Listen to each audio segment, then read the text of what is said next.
Which one is it? Last time I did the short one. I think it's this one. I think it was the one. Is it this one? Well, hopefully it's the right one. Above it, yeah. All right, here we go. I hope so.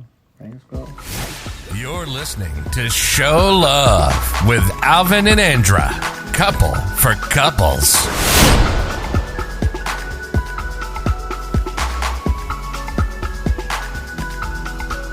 Hey, so we got it right. I cut it off a little bit, but we are live with Show Love on Couple for Couples. Our topic today is when the going gets tough. Yeah, because a lot of people tell me, say, well, you're always so positive. Some people don't like to see you positive all the time. So they think that when you positive all the time, a person wrong. Like, they think you being fake, and they think you so happy. You're just being yourself. And they think that you don't have any bad days and the going doesn't get tough. But it's not that. It's just that, you just don't want to focus on that. Right. I mean, life is already hard, so why would you just walk around with your jaw down on the ground? Walking being mean all days. But I had posted something recently about, sometimes your positivity might be low, and, what does that look like? And you and I were talking about that, like how maybe sometimes, maybe even in our early years of relationship, when when one of us would get down, you automatically get defensive, and be like, that person having a bad day, and when you're in your younger years, you may not be able to just realize that it's not about you, and you don't know how to support each other in the early years. Yeah, in the early years of a relationship, I would say probably the first 5 years is probably the toughest when you're trying to get together and establish a relationship. But by the time you get to about year 7 or 8, it starts mellowing out. But let's talk about them first 5 years. Because them first 5 years, a lot of people aren't making it past year 3. Right. Or you have people that be together for many years, 15, 20, 30 years, and they have all that baggage and try to start off new when you can just be, grow together. So let's talk about like those first beginning years. Can we talk about them years? Yeah, we can go about those years. We won't hit all of it. We'll just hit a little bits and pieces. But yeah, in the first couple of years, you're trying to really feel how you fit into the relationship, if I should say. Yeah. You try to not come off as being, hey, I'm gonna just do what I do. I'm gonna do what I, you'll be that way in the first couple of years. I say the first 3 years. It's an adjustment. It could be either adjustment. Because, I remember like in those first beginning years, you can get put in a situation where, as a man anyway, I know you used to hear that you couldn't go places, you couldn't do stuff because you was married and stuff like that, and I guess some women would have a problem with that because we got married young and we knew each other from a young age, so I don't think we really stopped each other from, that growing process. And then in our case, we literally was each other's babysitter. So if you went with the fellas, I watched the kids. And when I went, which is very rarely, but when I did go, you watch the kids. Yeah, you tried to, but I'm an introvert. I like being at home. I'm one of those people that would get everybody all gassed up to go and then be like, then don't go. Hey, be up in the room, sleep. Be in the room, sleep. Hey, I thought you was going somewhere. I don't listen to the music and got ready and then don't want to go. Or I guess that I just, I like going with y'all, like with you and stuff. But in the beginning years, let me see if I can reflect. Let's say like when I was at home, I got out of the military and moved back home. That's when we had gotten together or whatever. And so I was at home with the kids and the day might not have been all that great. I used to feel like maybe in your eyes you thought because I was at home that life was just grand and you was at work. And so like if I was having a bad day, I don't know if you actually saw me having a bad day. Like when I reflect back on it, I guess you was like, what's bad about it? Hell, I went to work. You at home. You had all day to be at home. I'm at work. So, but I remember those times where if I was having a bad day, that might have been hard for you to see. Is that true? I don't know. I'm asking you that for the first time. Was it hard for you to accept the fact? Yeah, it was hard to accept because you're thinking, hey, you at work. You think raising kids is easy, but it's not. And I learned that over the years. But when you think they're at home and the kids at school, and at the time you was in school, I was in school. You had to do homework. You had to get the kids up and get them off, But at that time, you didn't see that. I didn't see it that way. I was like, when did you notice that? Or I think I started noticing that probably in our maybe when the kids start getting up a little older and starting to, when you had to go and take them and drop them off here and there. Yeah. That's when I started noticing it a little more. Because that's when you started helping a little bit more too. Because you had to get them back and forth. I had them during the day, and I would have to do their hair. We were a tag team type of a relationship. Our village was small. It was very small, and if you didn't have a lot of help outside of you or I, then that was it. We had to help each other. And then sometimes I think about the kids. I guess that might have been. I think we've said this before. That the kids were our glue. Yeah. The both of us had very strong opinions on what children should have. So I feel that I focused on being a mom. You focused on being a dad. Mm-hmm. Then we may have neglected the us part, but loving the kids is what kind of kept us going. We stayed committed to the kids. Yeah. You think so? Yeah. We committed to them, and I think because even when I was working the 2 jobs, and at the barbershop, most time, I was pretty much trying to be a provider, making sure we got everything we need. Mm-hmm. And I was gone all the time, and when I tried to get my time to what was our thing on Sunday? Sunday was nobody our time. Could not mess and we with prayed us on about Sunday. that too. So yeah. we got a lot of slack about that, but Sunday was truly the only day we had to be in a relationship. And we got a little slack about that. And I think people in relationships need to realize that when you come together and you're in a relationship, and people be so happy for you. We didn't have a wedding, but some people do have a wedding, and they'll be so happy for you. Right. But then the day afterwards, they don't want the relationship they have for you to change. It's like, okay, we just celebrated getting married, and they say all these things about what's supposed to happen in a marriage, but then you sidebarred in each other. You felt like you had those things. And I remember you used to speak about this all the time about, you just feel like people pulling at you, and they don't stand, you're tired, and like you're the last person that they can, try to get contact when they know you got a spouse at home. Hey, can you find somebody else to help? Stop calling married folks to help you. I can't help you all the time. Stop doing that. I can help you some of the time. Stop doing that. But not all the time. Not all the time. Stop doing that. They bypass the single folks. They need that. But you know what? I get it though. You could depend on the married folks. You can depend on the married folks. And then, of course, in the night right now, we're speaking about like our earlier years when it was hard because we were young. You got to think we were young. We were in our late 20s, late 20s, late 20s, early 30s. And we were young, and don't nobody give you a handbook. I know we both wanted to do very well. We didn't want to be responsible for not giving our children that what was used to refer to it as that jump start they needed in life. Now we look different though. But the foundation that they was based off of, I think they still living to that to this day. Mm-hmm. They see that I seen mama and daddy, I seen them work together. We'll strike up a business in a heartbeat. We still hustle. Well, I said I won't use that word anymore. What's the new word for it? We were entrepreneurs. Yeah. They didn't have time. And I guess that used to frustrate me. You have like women that say what they can't do, or they decide to use a man for a hustle, or find somebody that has some money. And I'm cut from a type of cloth where let me see what I got to do my part. And I try to, come up with something to do,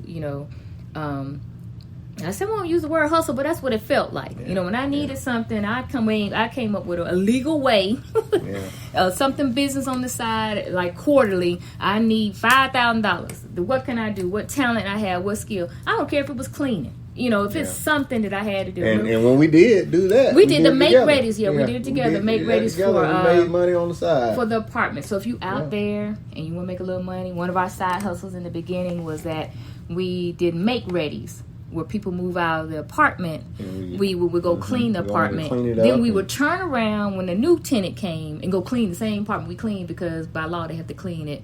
When the person moves out, it has to be clean, and then when they move back in, it had to be clean. Right. And it was very clean.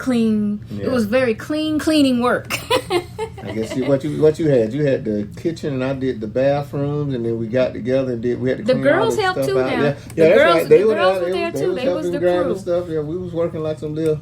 Yeah, we were working there as a family. family. Got to go to work. And that's why I guess I'm tickled pink that when I hear them And one's already in her field, her career field, and she's, oh, mama, I'm helping somebody. I'm designing a website. I'm doing it. Use your skills. And the other one's like, hey, I'm doing lashes. I'm doing hair. Yeah. They get that from us. You don't just sit around. Don't sit around and wait for somebody to give you something, or count somebody else's blessing and hope they bless you with it. They looking at counting their dollars. Looking from the outside at somebody else as to what they got. No, you got to get out there and get it like I got it. Yeah, get out there and get it. You've got some type of talent, and sometimes you have to think about the small things that people need to have done. That service part of it to find your hustle. And if you go to school, and that you don't have to go and get a degree to make money.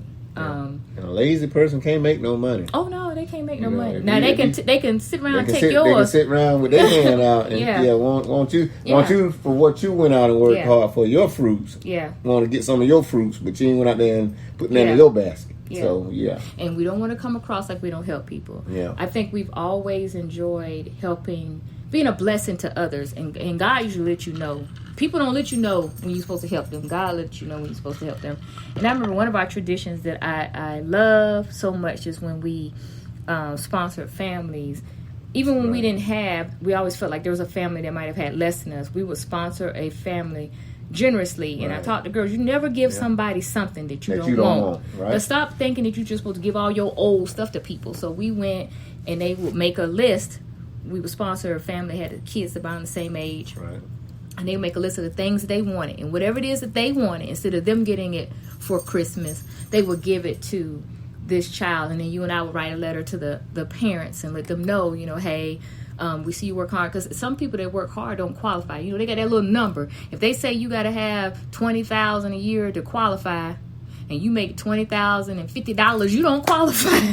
But our kids, they were a blessing, though. Because even at times, they would deny themselves of getting Christmas so they can so that another kid can have something that's less fortunate. Yeah. So I mean, and they used to pick big gifts too. Yeah. They weren't picking little gifts. Yeah. They would pick big gifts for the kids, and I was very proud of that. And they love watching you play Santa Claus. Yeah, they love that. Yeah, they did. Yeah. I think when we first started, didn't they go with us? They went. They were hiding in the vehicle while you went and put the bag on the thing, and it was a good feeling because the person never saw us. They never knew who you were. You didn't get any type of accolades for giving to them, and that's a good feeling to just give.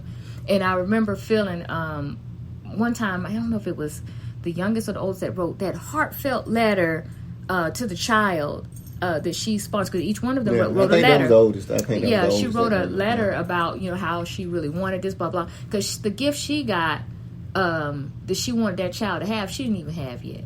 And I can't remember what it was, but we went ahead and bought two. We bought one for her and one for the other because she just really wanted that child to have that, because she felt like their mom and dad would not be able to get it for them at all. Right. And we were trying to teach them, what will you get? Don't give somebody something that you wouldn't want to have. Yeah. That's just not cool. Even in our donations, even if we take stuff, if I don't want it, I'm not giving it a donation place. If it's just worn down, just throw it out. Don't do that. I mean, just don't take it to move it out of your place to put it into a place like that when somebody might need it, like a jacket that's really ripped up, but you want to donate. I know people need stuff, but if it's just too worn, just throw it out. Yeah, don't do that. Just throw it out. Don't do that.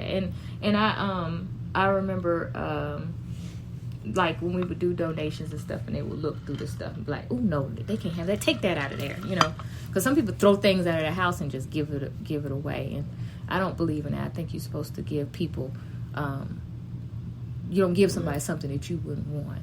And I think most, even with, I think a lot of the things that I've donated, when it came down to that, it was a lot of stuff. Maybe I know after surgery I gained a little weight, and I had a lot of stuff I couldn't wear no more. Mm-hmm.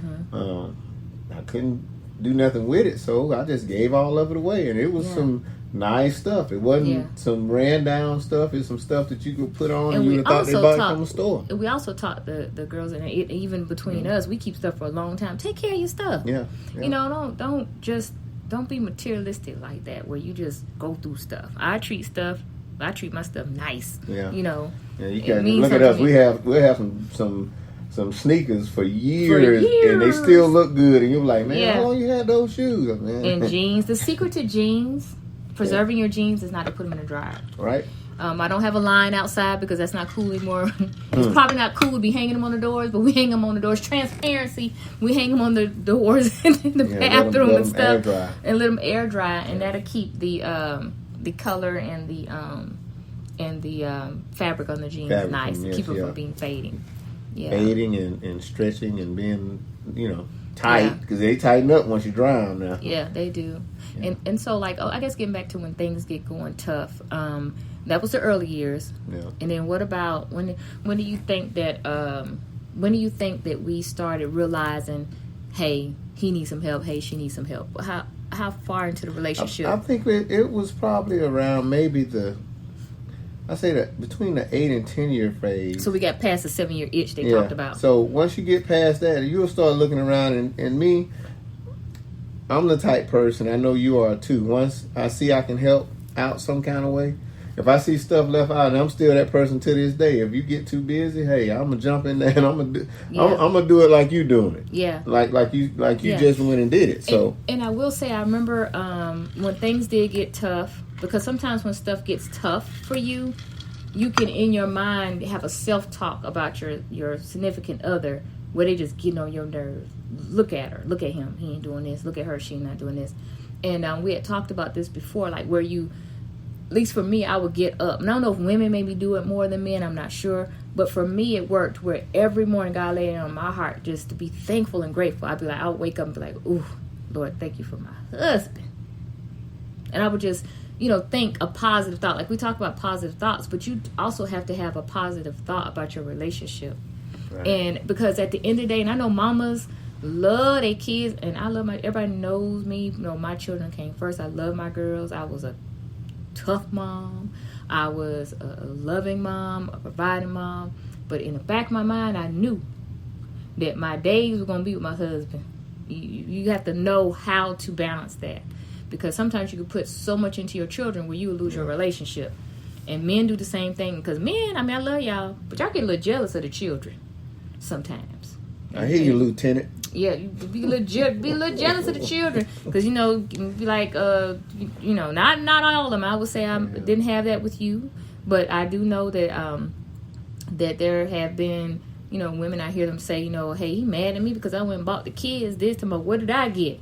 I'm like, for real? So you can't be jealous of the children. But if that's what you cultivated in that relationship, then you need to make sure that when you buying Air Maxes, I don't even know what the style is. Whatever, what's the style? The new Nikes, if you Jordans, buy the new or Nikes, whatever, you want to buy him a pair and a child a pair, because that's what you created. You can't stop, because you can't switch it up on him when you have a child, and vice versa. You can't switch it up on her when you have a child. I'd rather the kids to have it, because I know. But we were equally yoked on that, though. Even with our clothing and we always put the kids first and stuff. But if you're in a relationship though where they're not yoked like that, that could be a big problem. Yeah, well, somebody got to, whenever they get paid, got to go to the mall and get something. Yeah. See, and some people can. Hey, that's it what you do. It depends on what you want to do. Yeah, that's some people downscale their living to be able to upscale their fashion. But you really need to be equal yoked, and those are things you don't talk about. And then you bring kids into the mix, and then it's like, all of us can't go to the mall and get Gucci and Prada and everything. So I can't be at the mall every payday. Yeah, every payday. Now you can. You can get you some credit card stuff, max all up. But then when you get to the whole ending of it, sometimes that could be the downfall of a relationship. But when the going gets tough, you have to communicate. Yeah, you have to communicate. And you have to look at each person. And when we say that, I know you and I have talked about that before, and we realized, I don't know if it's cultural or whatever, but communication is, we learn to talk, but we didn't learn to communicate. And not like through our coaching, we have realized, and even though we want to help, we help people. Even together, we are still learning how to communicate, because we weren't taught to communicate. Most of our communication and just being transparent, I don't know if it's cultural, we learned to communicate to defend ourselves. Right. But that love talk is something that we hadn't been taught that. Yeah, we weren't taught that. I feel very, very blessed that you and I have grown together. Like, we're in a relationship, but I also feel like we have a friendship, and because we really care and love for each other, we had to teach each other how to talk. Yeah. Like, well, no, communicate. We were talking. Now we know how to communicate. You know, we know that, like, if, and I use for me, for example, if you come home and I can tell when you have all work all up in here. It ain't often, but when you do, I don't automatically think you mad with me or that I've done something. You know how you be like, what's wrong with you? But what did I do? I look at you and I know you well enough to know, dang, what went on with work? I know if you need space. Sometimes you may not want to talk about it. But I don't take it personal because you don't come in a certain way. And you done that with me too. You know, here lately I've been in a funk. And then that's coming the thing, home from work. you have to, you know, lift each other up. Yes. And you have to check on Yes. your spouse. Hey, how was your day? Your day was okay?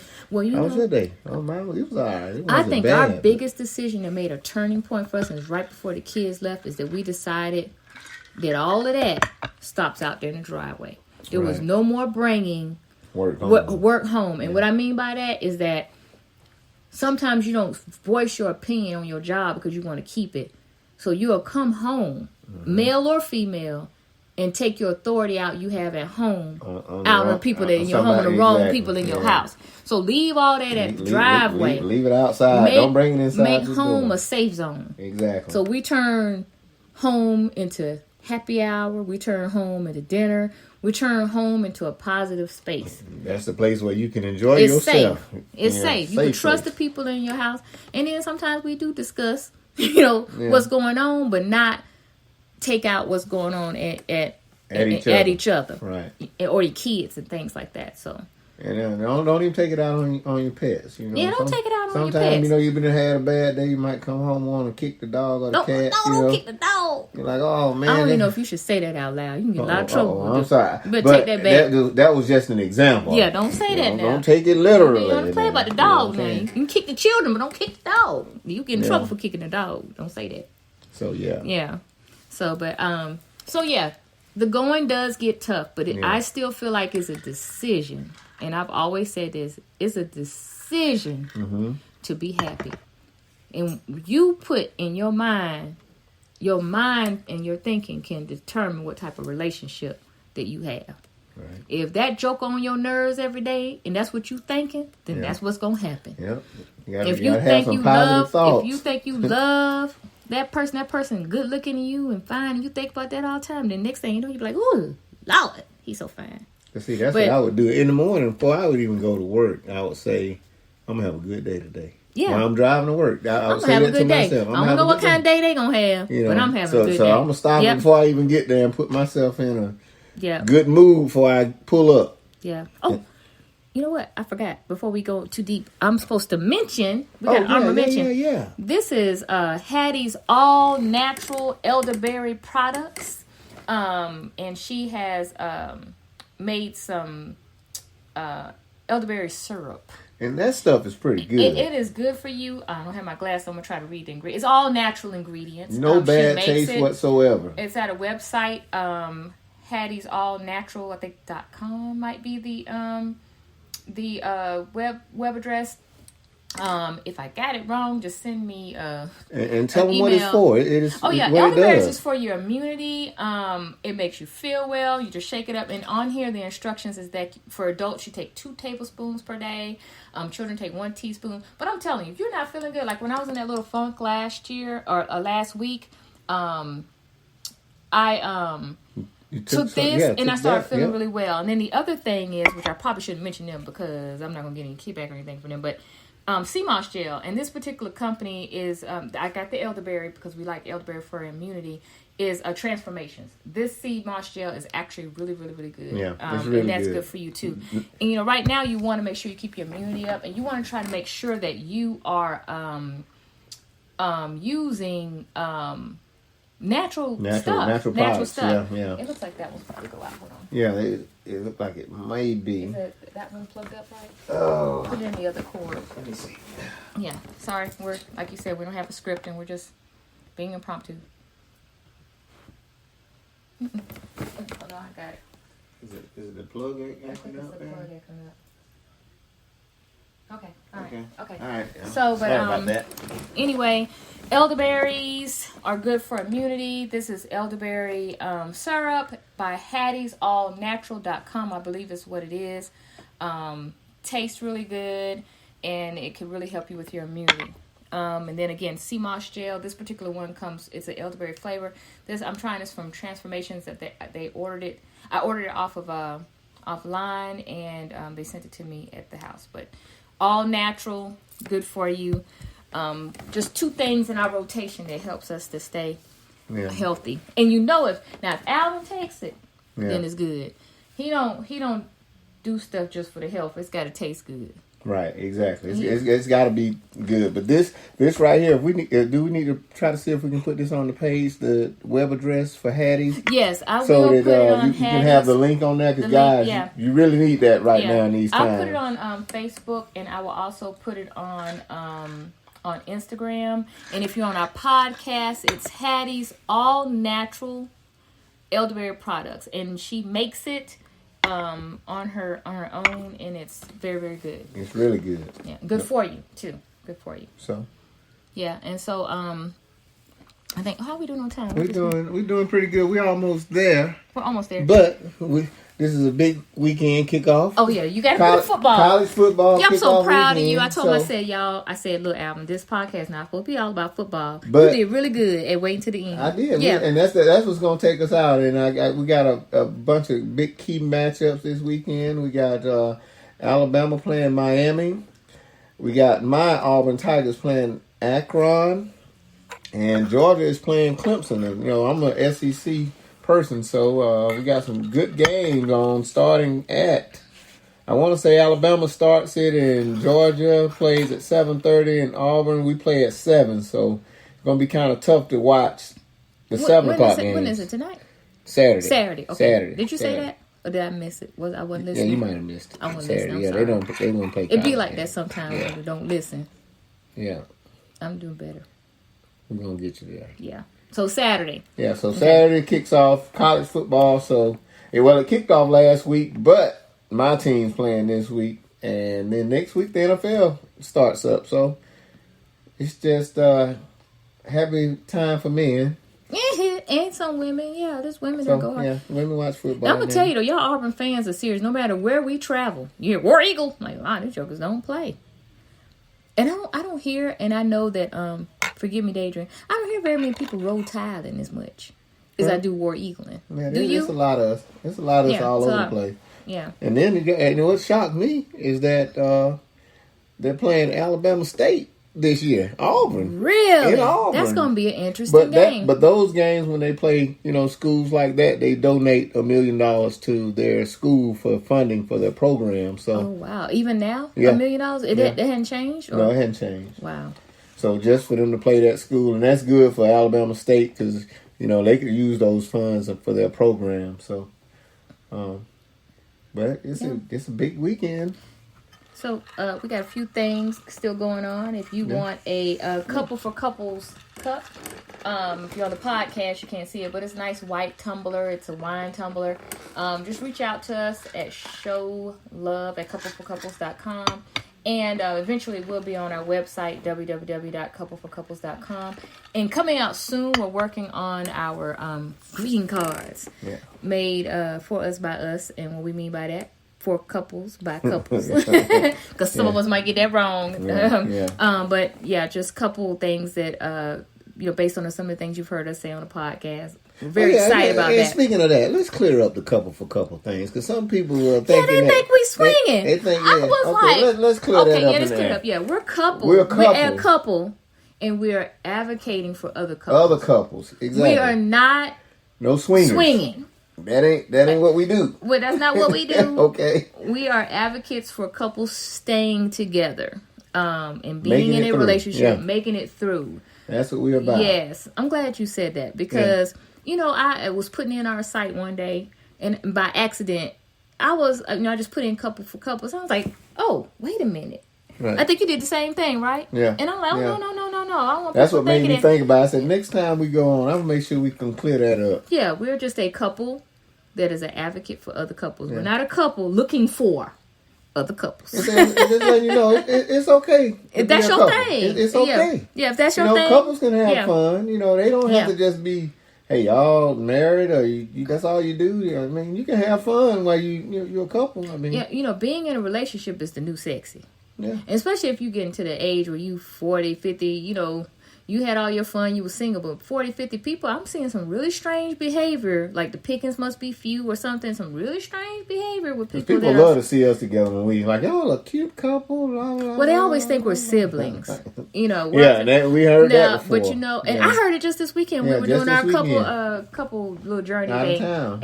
And I always tell them the story about what happened when we were younger. We were in the stores. It's happened more than once. Like, hey, is your brother married? I'm like, he sure is. To me.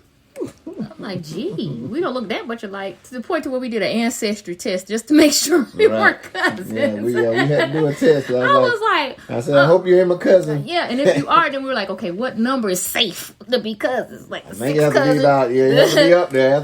I think past 5. Past 5. I'm like, I was so glad we from this. We found out we're from this different tribes. We're different. No, we're from the same. We're both Nigerian. We got the Nigerian. We got Nigerian, yeah. And I think I got Cameroon, and you got Cameroon. But we, little age and stuff. But the point is, we're not kissing cousins. Exactly. I ain't got nothing against them, but we kind of thought that for a minute there, too many people were telling us that we look alike. But like to go and say, after you feed them for a while, that's what you usually say. Hey, they gonna look like you. Yeah. So. But anyway, I think we do 30 minutes. We're getting better on this. We did 30 minutes on Oh yeah, we're doing good. Okay. The football brought us home. The football brought it on in, didn't it? Football. Okay, so just one more time. Show love at number 4 couples.com if you're interested in getting a cup, a little wine cup, and we'll respond back to you on that. Don't forget to try Hattie's All Natural. Yeah, please try elderberries. That is really good for you. Really good for your body. And then sea moss gel from whoever you get it from. But I did try this transformation from online, and it's good. It's got. I still went with the elderberry flavor. Yeah. So. Yeah.